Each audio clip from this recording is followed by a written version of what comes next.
Namaskar. Welcome to my English class. I am Dambarodhar Boisya. Today I am going to discuss the forms of main verbs and also the forms of verbs in different tenses. Ahok আজিৰ ভিডিঅ'টোত আমি আলোচনা কৰিবলৈ ওলাইছো main verb বিলাকৰ ৰূপ main verb যাক principal verb বুলি কোৱা হয় এই মেইন ভাৰ্বৰ ৰূপ আৰু বিভিন্ন টেন্সত এই ভাৰ্ববোৰৰ ৰূপ কেনেকুৱা হয় সেই বিষয়ে আলোচনা কৰিম আমি ভিডিঅ'টো আলোচনা কৰিবলৈ যোৱাৰ আগেয়ে ছাত্ৰ-ছাত্ৰীসকলৰ উদ্দেশ্যে ক'ব বিচাৰিছো যে এই ভাৰ্বৰ ৰূপসমূহ আমি ভালদৰে জানিলে আমাৰ বিভিন্ন টেন্সৰ বিষয়ে আলোচনা কৰিবলৈ সহজ হ'ব আৰু লগতে বেলেগ বেলেগ টেন্সত এই ভাৰ্ববিলাকে কেনেকুৱা ৰূপ লয় বা কেনেকুৱা ৰূপত আমি ভাৰ্ববিলাকক লিখো সেইবোৰ জানিলে আমাৰ বাক্য গঠন কৰিবলৈ সহজ হ'ব বিভিন্ন টেন্সত বাক্য গঠন কৰিবলৈ সহজ হ'ব আশা ৰাখিছো ছাত্ৰ-ছাত্ৰীসকলে আজিৰ এই ভিডিঅ'টোত আমাৰ টেন্সৰ বিষয়ে আলোচনা কৰাৰ আগেয়ে ভাৰ্বৰ ৰূপসমূহ আৰু বিভিন্ন টেন্সত ভাৰ্বৰ ৰূপবোৰ জানিবলৈ চেষ্টা কৰিব আহক আমি প্ৰথমতে জানিব বিচাৰিছো মেইন ভাৰ্ব কি এইটো আমাৰ খুব দৰকাৰ মেইন ভাৰ্ব কোনবোৰক কোৱা হয় মেইন ভাৰ্ব সেইবোৰকে কোৱা হয় যি ভাৰ্বৰ দ্বাৰা বা কৰ্তাই কোনো এটা কাম কৰা বুজায় বা কোনো এটা কাম কৰিলে যেটো ভাৰ্বে কোনো ইনসিডেন্ট ইভেন্ট বা স্টেট মানে কোনো অৱস্থা কোনো ঘটনা কোনো কাৰ্য আদি কৰা বুজায় কৰ্তাই কৰা বুজায় সাবজেক্টে কৰা বুজায় যেটো ভাৰ্বৰ দ্বাৰা মুখ্যভাৱে প্ৰকাশ কৰা হয় হেইটোই মেইন ভাৰ্ব এটা সৰু উদাহৰণ আমি লৈছো ইয়াত we go to school go আমি স্কুললৈ যাওঁ ইয়াত সাবজেক্ট আমি ইতিমধ্যে আগৰ মানে ভিডিও বিলাকত কৈছো আগৰ কেইবাটা ভিডিওত আমি কৈছো সাবজেক্টৰ বিষয়ে কোৱা আছে যে ইয়াত সাবজেক্ট এই সাবজেক্টে কৰা কামটো হৈছে go we go to school ইয়াত go to হৈছে মেইন ভাৰ্ব ঠিক তেনেকৈ they played cricket ইয়াত ক্ৰিকেট খেলিছে they played cricket তেওঁলোকে ক্ৰিকেট খেলিছিলে ইহঁতে ক্ৰিকেট খেলিছিল ইয়াত played এইটো এটা মেইন ভাৰ্ব আমি এনে ধৰণে কৰ্তাই কৰা কামটো যেটো ভাৰ্বৰ দ্বাৰা মুখ্যভাৱে বুজোৱা হয় হেইটো ভাৰ্বকে মেইন ভাৰ্ব বুলি কোৱা হয় ইংলিছত সেই ভাৰ্বটোক আন এটা নামেৰেও জনা যায় প্ৰিন্সিপাল ভাৰ্ব বুলি কোৱা হয় এতিয়া আমি এই মেইন ভাৰ্বৰ কেইটামান বিশেষ ৰূপ আছে যি কেইটা ৰূপ আমি জনা দৰকাৰ আমি সেই ৰূপ কেইটালৈ আহিছো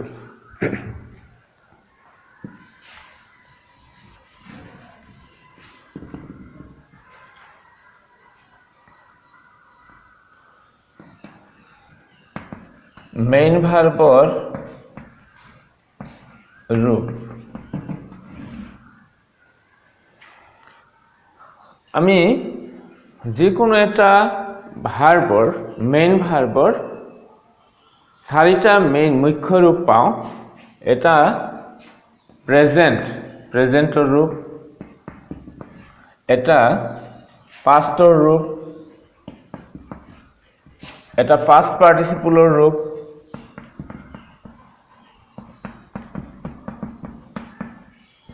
আৰু এটা প্ৰেজেন্ট পাৰ্টিসিপলৰ ৰূপ বা আইএনজি ৰূপ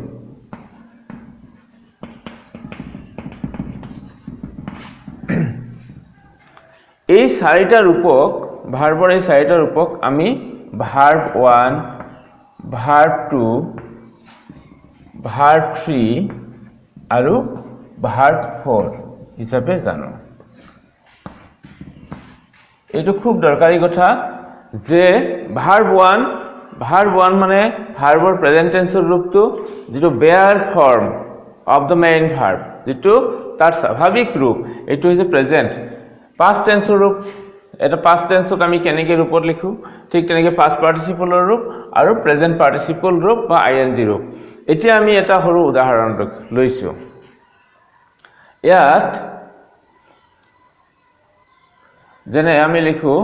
প্লে লিখিছিলো প্লে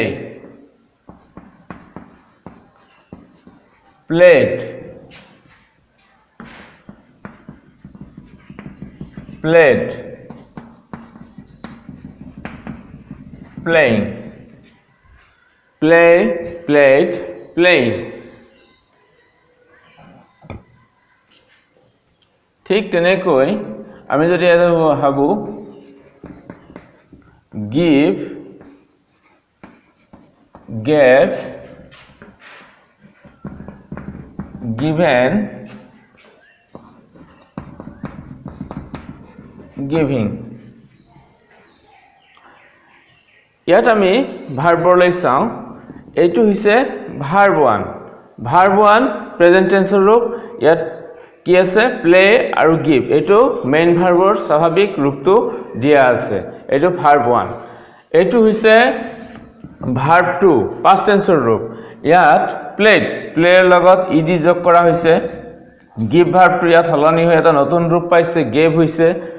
আৰু ইয়াতে আমি পাস্ট পাৰ্টিসিপলৰ ৰূপ এইটো হৈছে ভাৰ্ব 3 ইয়াত প্লেড ইয়াত ভাৰ্ব 2 আৰু ভাৰ্ব 3 এৰ ৰূপটো একেই হৈছে ইডি যুক্ত হৈছে আকৌ ভাৰ্ব 3 ইয়াত কি হৈছে তলত গিভৰ ৰূপটো হলনি হৈ গিভেন হৈছে ঠিক কিন্তু ইয়াতে প্ৰেজেন্ট পাৰ্টিসিপল এটো ভাৰ্ব 4 ইয়াত দুতে কি হৈছে আইএনজি যুক্ত কৰা হৈছে আইএনজি যুক্ত কৰা হৈছে আমি তেনেকৈ কি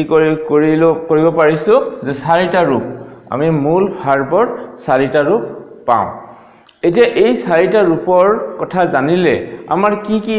সুবিধা হয় আমি হেতু চাওঁ যিকোনো এটা প্ৰেজেন্ট টেন্সৰ ৰূপ লিখিবলৈ যাওতে আমি সিম্পল প্ৰেজেন্ট টেন্সৰ ৰূপ লিখিবলৈ যাওতে আমি এই ভাৰ্ব 1 ব্যৱহাৰ কৰো আৰু কেতিয়া ভাৰ্ব 1 ব্যৱহাৰ কৰো সিম্পল ফিউচাৰ টেন্সৰ ৰূপ লিখিবলৈ যাওতে আমাক ভাৰ্ব 1 ব্যৱহাৰ হয় আগত কেৱল সেল বা উইল ব্যৱহাৰ কৰিব লাগে ঠিক তেনেকৈ পাস্ট টেন্সৰ সিম্পল পাস্ট টেন্স বা পাস্ট ইনডিফিনিট টেন্সৰ ৰূপ লিখিবলৈ যাওতে আমি প্লেড বা গেভ এইবিলাক যে আছে তে পাস্ট টেন্সৰ ৰূপ ভাৰ্ব 2 ব্যৱহাৰ কৰো ঠিক তেনেকৈ পাস্ট পাৰ্টিসিপলৰ ৰূপ কেতিয়া ব্যৱহাৰ কৰো present perfect past perfect future perfect এটাৰ ৰূপ লিখিবলৈ যাওতে আমি কি ব্যৱহাৰ কৰো এটো মানে পাস্ট পাৰ্টিসিপলৰ ৰূপ ব্যৱহাৰ কৰো প্ৰেজেন্ট পাৰ্টিসিপল কোনবোৰ প্ৰেজেন্ট পাৰ্টিসিপলৰ ৰূপ কেতিয়া ব্যৱহাৰ কৰা হয় present continuous past continuous future continuous বা present perfect continuous past perfect continuous আৰু ফিউচাৰ পাৰফেক্ট কন্টিনিউয়াস টেন্সত যেটো আইএনজি থকা ভাৰ্বৰ ৰূপ থাকিব এটোই প্ৰেজেন্ট পাৰ্টিসিপল এনেকৈ আমি চাৰিটা ৰূপ আমি ব্যৱহাৰ কৰো এই মেইন ভাৰ্ব বিলাকৰ এই ৰূপ চাৰিটা আমাৰ ছাত্ৰ-ছাত্ৰী সকলে অতি গুৰুত্ব সহকাৰে জনাটো দৰকাৰ এতিয়া আমি এই ভাৰ্বৰৰ কথা ক'বলৈ যাওতে আমাৰ এটা কথা জানা দৰকাৰ হ'ব এই ভাৰ্বৰক দুটা ভাগত ভাগ কৰা হৈছে মেইন ভাৰ্বৰক এই মেইন ভাৰ্বৰক দুটা ভাগত ভাগ কৰা হৈছে হেতু হৈছে এটা ৰেগুলাৰ ভাৰ্ব আৰু আনটো ইৰেগুলাৰ ভাৰ্ব ৰেগুলাৰ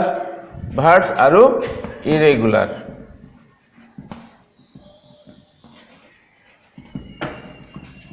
এই ৰেগুলাৰ ভাৰ্ব বিলাক কেনেকুৱা আৰু ইৰেগুলাৰ ভাৰ্ব বিলাক কেনেকুৱা আমাৰ ছাত্ৰ-ছাত্ৰীসকলে এই ভাৰ্বৰ লিষ্ট বিলাক কিন্তু জানিব লাগিব তেতিয়াহে আমাৰ টেন্সৰ বিষয়ে আলোচনা কৰাত সহজ হ'ব ৰেগুলাৰ ভাৰ্ব বিলাকত হৈছে আমি পাস্ট টেন্সৰ ৰূপ লিখিবলৈ যাওতে যেনেকৈ প্লেৰ পৰা প্লেড ইডি যোগ কৰা হৈছে কল্ড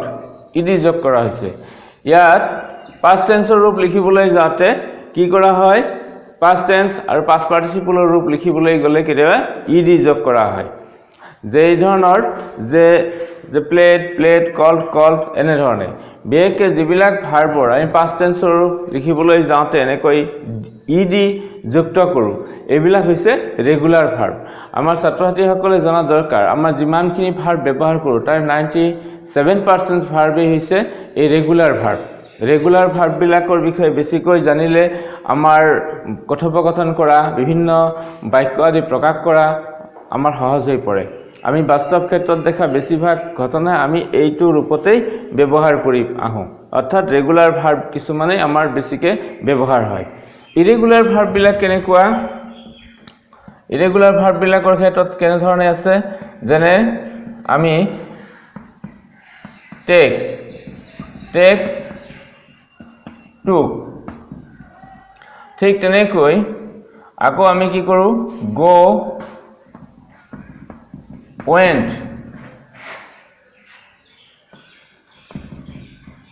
give gave এইটো ইয়াত আমি কি দেখা পাইছো ইয়াত আমাৰ ed যোগ কৰা হোৱা নাই এইবোৰ ভাৰ্বৰ past tense ৰূপ লিখতে আমি past tense ৰূপ লিখতে ed যোগ কৰা নাই এই ভাৰ্বটো সলনি হৈছে এটা নতুন ৰূপ লৈছে কিছুমান ভাৰ্বৰ ক্ষেত্ৰত ভিতৰ ইনসাইড ভয়েল চেঞ্জ হৈছে আৰু কিছুমানে নতুন ৰূপ লৈছে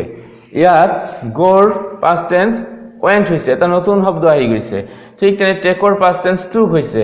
ইয়াত giveৰ past tense gave হৈছে ইনসাইড ভয়েলটো চেঞ্জ হৈছে ঠিক তেনেকৈ run ran এনেকৈ আমাৰ কি কৰা হয় ভাৰ্ব বিলাকৰ ইনসাইড ভয়েল সলনি হৈ নতুন ৰূপ লয় বা এটা নতুন শব্দ আহে তেনে ধৰণৰ ভাৰ্ব বিলাকক আমি ইৰেগুলাৰ ভাৰ্ব বুলি কোৱা হয় আৰু ইৰেগুলাৰ ভাৰ্ব আমাৰ এই ভাৰ্ব বিলাকৰ ভিতৰত 3% আছে এই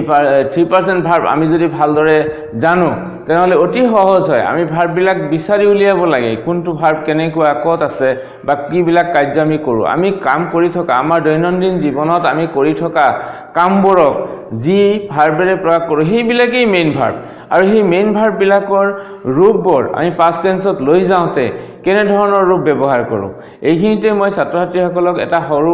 আৰু সহজ কথা কৈছো যে আমাৰ বহুতো ছাত্ৰ-ছাত্ৰীয়ে বাতৰি কাকত পঢ়িবলৈ হয়তো অভ্যাস কৰা নাই কিন্তু ইংৰাজী বাতৰি কাকত বা ইংলিশ পেপাৰত আমি ভাৰ্ব বিলাক যদি চাব খোজো কেৱল ভাৰ্বকে চাও কি লিখিছে তাত আমি বহুত প্ৰেক্টিস কৰিলে বা আমাৰ বহুত ডেভেলপ হ'ব গতি ইংলিশ নিউজ পেপাৰ যেতিয়া আমি চাও তেনেহলে তাত বা যিকোনো এখন ভাল এটা ষ্টৰী পঢ়িলে যিকোনো এখন ভাল কিতাপ পঢ়িলে আমি তাৰ মাজতো এই ভাৰ্ব বিলাক বিচাৰি উলিয়াব পাৰো আৰু তাত কি আছে গল্পটোত কি কোৱা হৈছে সেইটো বিষয়ে আমি জানিব পাৰো ঠিক আছে গতিকে এনে ধৰণৰ আৰু কিছুমান ভাৰ্ব আছে যেনে আমি ইৰেগুলাৰ ভাৰ্বৰ আন এটা ৰূপ আছে যেনে sat past tense sat cut এটা ইৰেগুলাৰ ভাৰ্বৰ ৰূপ ইয়াত আছে আকৌ যেনে কি আছে put তেনেকুৱা গতিকে এনে ধৰণে আমি কিছুমান ভাৰ্ব পাওঁ যাৰ ৰূপটো একে ধৰণে থাকে ঠিক আছে এতিয়া আমাৰ এই মেইন ভাৰ্ব সম্পৰ্কীয় যিখিনি কথা মেইন ভাৰ্বৰ লগত কোনবোৰ মেইন ভাৰ্ব আৰু মেইন ভাৰ্বৰ ভাগ দুটা কি আৰু মেইন ভাৰ্ব বিলাক কেনে ধৰণে ৰূপ সলনি হয় মেইন ভাৰ্বৰ এই ৰূপবোৰ যে ভাৰ্ব 1 ভাৰ্ব 2 ভাৰ্ব 3 ভাৰ্ব 4 আমি পাওঁ হেতু আমি এতিয়া গম পালো এতিয়া আহিছো এই ভাৰ্ববোৰে আমাৰ বিভিন্ন টেন্সত কেনে ধৰণৰ ৰূপেৰে প্ৰকাশিত হয় বা আমি কেনে ধৰণৰ ৰূপত প্ৰকাশ কৰো এইটোলে আমি এতিয়া আহিছো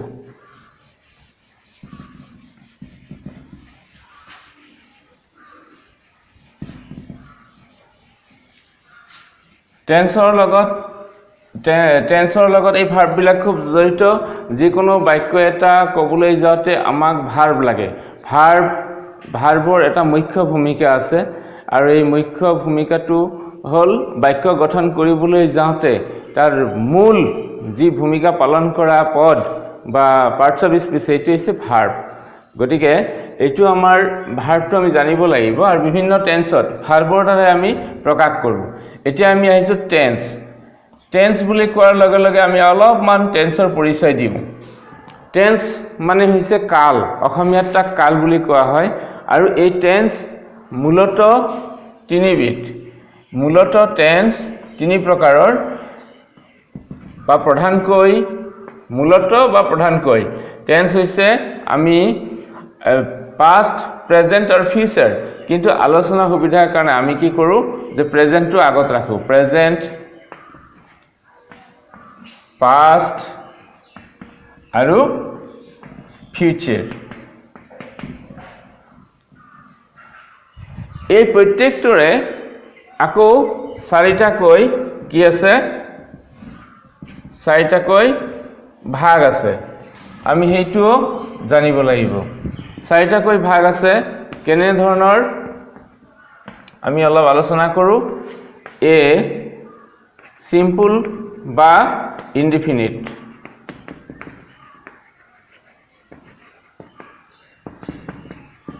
কন্টিনিউয়াস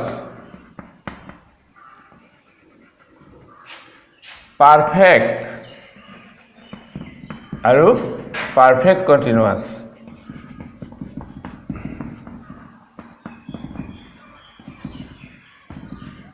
এনেকৈ প্ৰত্যেকটোৰে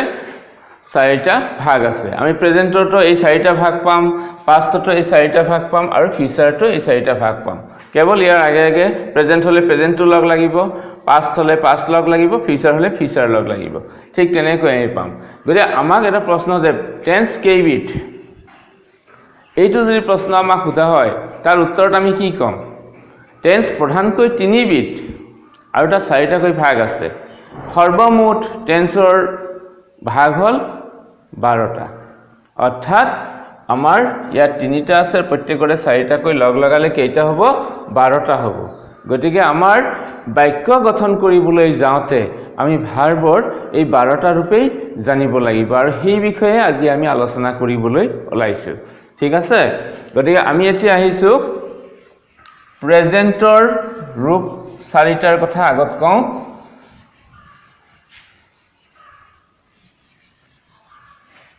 প্ৰেজেন্ট আমাৰ এক নম্বৰ টেন্সটো আছিল প্ৰেজেন্ট ইয়াত এ প্ৰেজেন্ট ইনডিফিনিট প্ৰেজেন্ট ইনডিফিনিট টেন্সত আমি কি কৰো কেনেকৈ লিখো হেতু আমি জানিব লাগিব প্ৰেজেন্ট ইনডিফিনিট টেন্সত আমি ধৰি ললো এটা ভাৰ্ব টেক ভাৰ্ব ললো ইয়াত I take ইয়াত কি হল সাবজেক্ট থাকিলে প্লাস ভার্ব 1 থাকিলে এবাৰ ছাত্ৰছাত্ৰীসকল বুজি পাইছে নে গতিকে ইয়াত কি আছে যে প্ৰেজেন্ট ইনডিফিনিট টেন্সৰ ৰূপ লিখিবলৈ যোৱাৰ লগে লগে আমি এই সাবজেক্টটো কম আৰু ভাৰ্ব 1 টো কেৱল ভাৰ্বটো লগ লগাই দিম ইয়াত কেনেকুৱা I take you take he takes কিন্তু যদি থাৰ্ড পাৰসন সিঙ্গুলাৰ নাম্বাৰ হয় তেনেহলে কি হ'ব যেনে he takes Raju takes Sita takes এনেকুৱা হ'ব গতিকে আমি ইয়াত গম পালো যে এটা সাবজেক্টৰ পিছতেই ভাৰ্বৰ যিটো ৰূপ হেতু বহুৱালে আমাৰ প্ৰেজেন্ট ইনডিফিনিট টেন্স হয় আমি বেলেগ এটা ভিডিও লেসনত আমি টেন্সৰ ব্যৱহাৰৰ বিষয়ে আলোচনা কৰিম আজি কেৱল টেন্সৰ এই ৰূপবিলাকৰ কথা আলোচনা কৰিছো ছাত্ৰছাত্ৰীসকলে অলপ যত্ন কৰি এইখিনি আয়ত্ত কৰিবলৈ চেষ্টা কৰিব তাৰ পিছত আমি আহিছো বি নম্বৰ অৰ্থাৎ তাৰ নেক্সট প্ৰেজেন্ট কন্টিনিউয়াস ইয়াত প্ৰেজেন্ট কন্টিনিউয়াসটো চাও প্ৰেজেন্ট কন্টিনিউয়াস টেন্সত কি হ'ব যেনে I am taking you are taking he is taking আমি ইয়াতে যদি চাও তেনে প্ৰেজেন্ট কন্টিনিউয়াস টেন্সত কি হল ইয়াতে সাবজেক্ট ইয়াতে বি ভাৰ্ব ইয়াত বি ভাৰ্ব আছে অক্সিলাৰি বি ভাৰ্ব আৰু অক্সিলাৰি বি ভাৰ্বৰ কি থাকিব এতে সাবজেক্ট অনুযায়ী am is are এইকেইটা প্ৰেজেন্টত ব্যৱহাৰ হয় প্লাস ভার্ব 4 আমি এইকেইটা পালো এতিয়া সহজ হৈছে সাগে এতিয়া সহজ হিচাপে আমি বিচাৰি পালো যে সাবজেক্ট আছে এম ইজ আৰ ভাৰ্ব আছে আৰু আমাৰ ভাৰ্বৰ যে 4 নম্বৰ ৰূপটো দিয়া আছিল হেতু আমি ইয়াত পাই গলো ইয়াত হৈছে I am taking you are taking he is taking ঠিক তেনেকৈ আমি নেক্সট ৰূপটোলৈ গৈছো প্ৰেজেন্ট পাৰফেক্ট প্ৰেজেন্ট পাৰফেক্ট আমি ইয়াতে চাও কি কৰা হয় I have taken you have taken he has singular number hole has hobo taken কেৱল third person singular number hole has hobo baki borat have hobo গটিকে ইয়াত taken আমি ইয়াত কি পালো subject পালো plus have বা has এইটো পালো প্লাস ভার্ব 3 কি আছিল ভার্ব 3 আছিল ভাৰ্বৰ 3 নম্বৰ ৰূপটো past participle ৰূপ গটিকে এইটো হৈছে আমাৰ প্ৰেজেন্ট পাৰফেক্ট টেন্স লিখিবলৈ হলে আমি এইটো ৰূপ ব্যৱহাৰ কৰিব লাগিব তাৰ পিছত আহিলো প্ৰেজেন্ট পাৰফেক্ট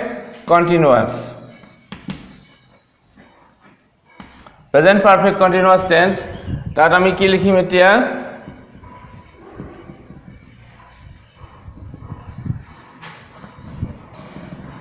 ইয়াত গোটেই বৰতে have to লাগিলে এৰ been লাগিব I have been taking you have been taking আৰু he has been taking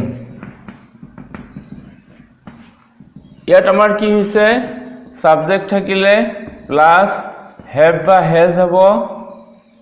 plus been আমি বি ভাৰ্বৰ বিষয়ে অন্য এটা ভিডিওত ইতিমধ্যে কৈছো বি ভাৰ্বৰ ইটো টেন্স অক্সিলাৰি বুলি কোৱা হয় এই টেন্সটো লিখিবৰ ক্ষেত্ৰত ইয়াৰ সহায় লওঁ এটো been প্লাস ভাৰ্বৰ 4 নম্বৰ ৰূপ ভাৰ্ব 4 এই যে ছাত্ৰছাত্ৰীসকলে নিশ্চয় অলপ বুজি পাইছে যে গটিকে আমি প্ৰেজেন্ট পাৰফেক্ট কন্টিনিউয়াস টেন্সৰ যেতিয়া বাক্য এটা গঠন কৰিম এই বাক্যটো গঠন কৰিবলৈ যাওতে আমাৰ কি কৰা হয় subject have has third person singular number হলে has হ'ব তাৰ been তাৰ পিছত ভাৰ্বৰ 4 নম্বৰ ৰূপটো অৰ্থাৎ ing ৰূপ এইটো গটিকে আমি প্ৰেজেন্ট টেন্সৰ এই চাৰিটা ৰূপ পাই গলো এতিয়া আমি পাষ্টত গুছি গৈছো past indefinite কেনেকুৱা হ'ব আমি এবাৰ চাম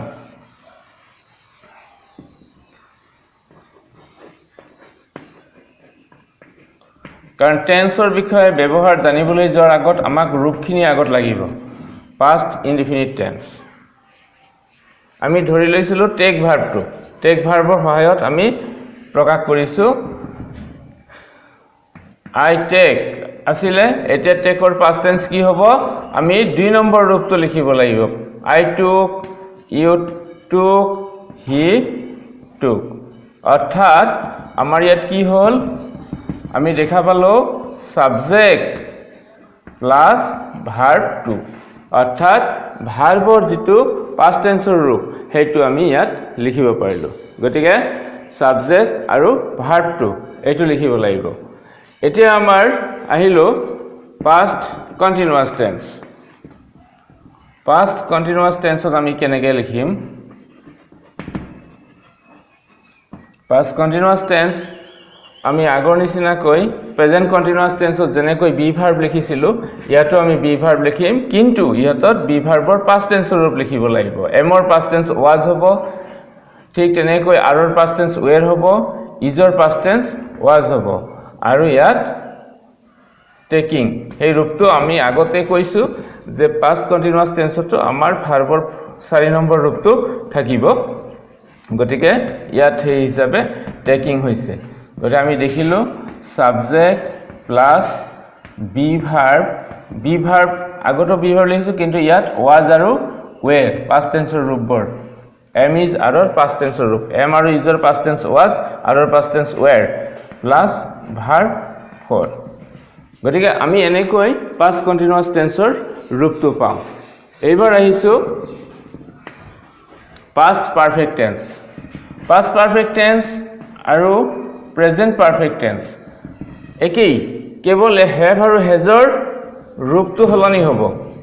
have আৰু has ৰ past tense ৰ ৰূপ আমি হলনি কৰি দিম ইয়াত কি হ'ব I had taken you had taken he had taken ইয়াত subject plus had plus verb 3 number root or third form of the main verb ইয়াত past participle root এইখিনিতে কৈ দিছো আগত আমি ইয়াতে present perfect tense to has লিখিছিলো কিন্তু ইয়াত আমাৰ past tense past perfect to have আৰু has ৰ দুটাৰে এটাই ৰূপ হ'ব had have আৰু has ৰ past tense ৰ ৰূপ এটা এটো হৈছে had গতিকে subject plus had plus main verb third form এটো হলো past participle এইবাৰ আমি past tense ৰ 4 নম্বৰ ৰূপটো আহিল past perfect continuous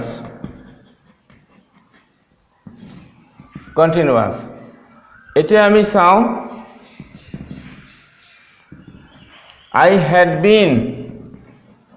I had been taking you had been taking আৰু he had been taking ইয়াত আমাৰ আগৰ দৰে সাবজেক্ট থাকিলে প্লাস had প্লাস been আমি অলপ আগতে কৈছো been এটা be ভাৰ্বৰ টেন্স অক্সিলাৰি ৰূপ গতিকে আমি ইয়াত প্ৰেজেন্ট পাৰফেক্ট কন্টিনিউয়াস টেন্স লিখতে ব্যৱহাৰ কৰো পাস্ট পাৰফেক্ট কন্টিনিউয়াস টেন্সটো আমি ইয়াক ব্যৱহাৰ কৰিছো আৰু এটো ভাৰ্ব 4 গতিকে আমি ইয়াত পাস্ট টেন্সৰ চাৰিটা ৰূপ past indefinite past continuous past perfect আৰু past perfect continuous tense ৰূপ কেইটা পাইছো এইবাৰ আমাৰ হেকৰ যেটো tense হেতু হৈছে future f u t u r e এটো হৈছে future উচ্চাৰণটো future গৰে future indefinite tense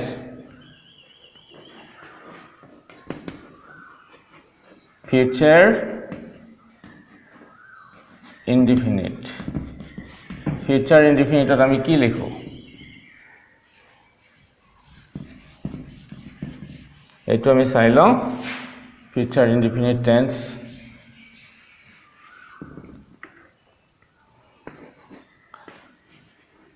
I shall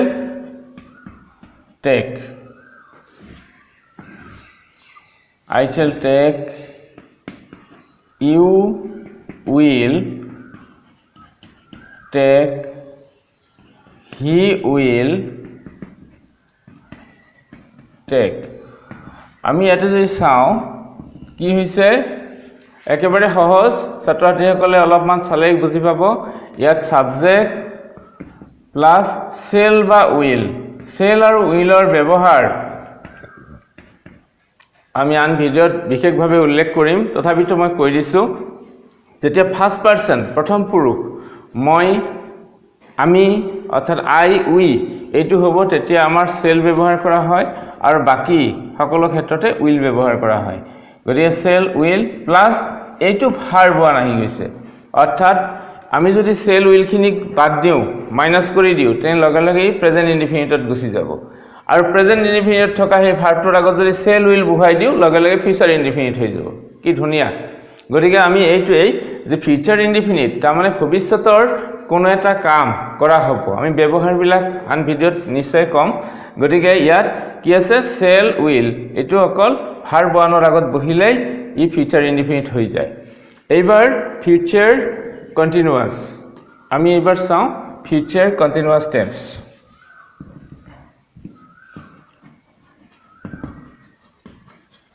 future continuous টেন্সত আমি কি লিখিব পাৰো ইয়াত I shall be taking you will be taking he will be taking ইয়াত আমি কি পালো subject plus ইয়াতে shall will আমাৰ ফিউচাৰ বুজাবলৈ shall will সদায় লাগে plus be এই be verb নিজে আহিছে এটো tense auxiliary tense টোক বুজাবৰ কাৰণে ইয়াৰ সহায় লোৱা হৈছে future continuous tense বুজাবলৈ ইয়াৰ সহায় লোৱা হৈছে plus ভাৰ্বৰ fourth root অৰ্থাৎ fourth form of the main verb গতিকে আমি ইয়াতে কি পালো যে subject shall will be verb আৰু be নিজে be আৰু ভাৰ্বৰ fourth form ing root যেটো আছে present participle এইবাৰ আহিছো future perfect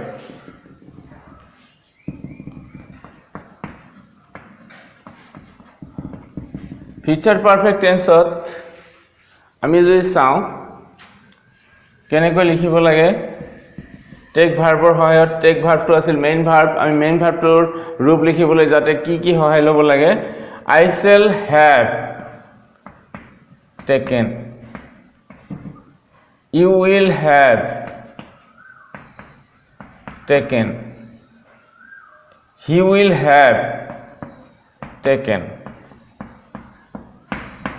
আমি ছাত্ৰছাত্ৰীসকলক অলপ সহজ কৰি কথাটো দিয়াৰ কাৰণে এটা কথা জানো মানে কৈ আছো হেতু হৈছে কি এটা shall will খিনিক বাদ দিয়া হোক দিয়াললে I have taken you have taken এনেকৈ আহিছিল এইটো আছিল প্ৰেজেন্ট পাৰফেক্ট টেন্সৰ ৰূপ প্ৰেজেন্ট পাৰফেক্ট টেন্সৰ যে I have taken এই have টোৰ আগে যদি shall will বহাই যায় তেনেহলে লগে লগে ফিউচাৰ পাৰফেক্ট হ'ব প্ৰেজেন্ট পাৰফেক্টত থকা ৰূপটোত have আৰু haveৰ আগত যদি আমি shall will বহুৱাও তেনেহলে লগে লগে কি হৈ যাব ফিউচাৰ পাৰফেক্ট হ'ব কিন্তু এটা কথা হেতু হৈছে কি যেনে he has taken আছিল প্ৰেজেন্ট পাৰফেক্ট টেন্সত যেতিয়া will বহিব এই will বহাৰ লগে লগে ইয়াৰ has হৈ নাথাকে এই ডাইৰেক্ট have হ'ব গতিকে থাৰ্ড পাৰসন সিঙ্গুলাৰ নাম্বাৰত প্ৰেজেন্ট পাৰফেক্ট টেন্সত আমি he has taken লিখিছিলো গতিকে ইয়াত আমি কি লিখিম যেতিয়া he will লিখিম will লিখাৰ লগে লগে we has নহয় have to আহিব অৰ্থাৎ এই অক্সিলাৰিটোৰ পিছত যেটো have আহিব সেই have to have নিজে আহিব এটা has নহয় গতিকে আমি ইয়াত কি পালো subject plus shall will plus have ইয়াতে has নাই have হ'ব plus ভাৰ্বৰ third root third form of the main verb that is past participle form এতিয়া আমি এইখিনি প্ৰেজেন্ট future perfect tense ৰূপটো পালো এইবাৰ যদি আমি লাষ্ট যেটো আমাৰ form এটা হৈছে future perfect continuous future perfect continuous tense ৰূপটো লিখিবলৈ হলে আমি কি কৰিব লাগিব এইখিনিৰ লগত আমি কি যোগ কৰো ইয়াত been টো লাগিব been taking অৰ্থাৎ আগৰ খিনিৰ লগতে been taking বুলি কলো মই অৰ্থাৎ I shall have been taking ঠিক তেনেকৈ you will have been taking he will have been taking এইটো হৈছে future perfect continuous tense ইয়াত আমি এটা কথা আকো চাও মিলাই চাও প্ৰেজেন্ট perfect continuous tense ৰ লগত present perfect continuous tense to I have been taking you have been taking he has been taking আছিল আমি এই have বিলাকৰ আগত shall will বহুৱাইছো আৰু থাৰ্ড পাৰসন he ৰ লগত যেতিয়া ইয়াত will বহিছে will ৰ পিছত থকা has to have হৈ গৈছে তাৰ মানে present perfect continuous tense ৰ লগত ইমিল আছে গৰে ঠিক তেনেকৈ আমি ইয়াত কি কৰিব পাৰো subject plus shall will plus have plus been plus ভাৰ্বৰ fourth form গতিকে ছাত্ৰছাত্ৰী সকল আমাৰ আজিৰ এই ভিডিওটোত আমি মেইন ভাৰ্বৰ ৰূপসমূহ মেইন ভাৰ্বৰ দুটা প্ৰকাৰ মেইন ভাৰ্বৰ ৰূপ বুলি কওঁতে ভাৰ্ব 1 যেটো প্ৰেজেন্ট টেন্সৰ ৰূপ ভাৰ্ব 2 পাষ্ট টেন্সৰ ৰূপ ভাৰ্ব 3 যেটো পাষ্ট পাৰ্টিসিপলৰ ৰূপ ভাৰ্ব 4 যেটো প্ৰেজেন্ট পাৰ্টিসিপলৰ ৰূপ বা আইএনজি ৰূপ আৰু ঠিক তেনেকৈ দুইবিধ আমি মেইন ভাৰ্বৰ কথা কৈছো ৰেগুলাৰ আৰু ইৰেগুলাৰ ভাৰ্ব তাৰ পিছতে আমি ইয়াত দেখুৱাইছো যে বিভিন্ন টেন্সত এই মেইন ভাৰ্ববোৰে কেনে ধৰণৰ ৰূপত থাকি টেন্সবোৰক প্ৰকাশ কৰে আমি যিকোনো এটা টেন্সৰ বাক্য লিখিবলৈ যাওঁতে আমাক এই ৰূপবোৰৰ প্ৰয়োজন হয় আমি ধৰা হল এটা প্ৰেজেন্ট ইনডিফিনিট টেন্স বা present continuous present perfect continuous টেন্সৰ বাক্য এটা যদি লিখিবলৈ যাওঁ বা past continuous বা future continuous টেন্সৰ বাক্য লিখিবলৈ যাওঁ তেনেহলে ভাৰ্বটোৱে মেইন ভাৰ্বটোৱে কেনেকুৱা ৰূপ লয় বা কি অক্সিলাৰি ভাৰ্বৰ সহায়কাৰী ভাৰ্বৰ সহায় লৈ হি নিজক প্ৰকাশ কৰে বা কি ৰূপ লয় হেতু আমি আজিৰ ভিডিওটোৰ যোগে গম পালো গতে আশা ৰাখিছো ছাত্ৰ-ছাত্ৰীসকলে এইখিনি কথাৰ দ্বাৰা তেওঁলোকে উপকৃত হ'ব ভাল লাগিলে ভিডিওটো শেয়াৰ কৰিব সাবস্ক্ৰাইব কৰিব আকৌ পৰৱৰ্তী ভিডিওত আমি টেন্সৰ ব্যৱহাৰেৰে হৈতে লগ পাম ধন্যবাদ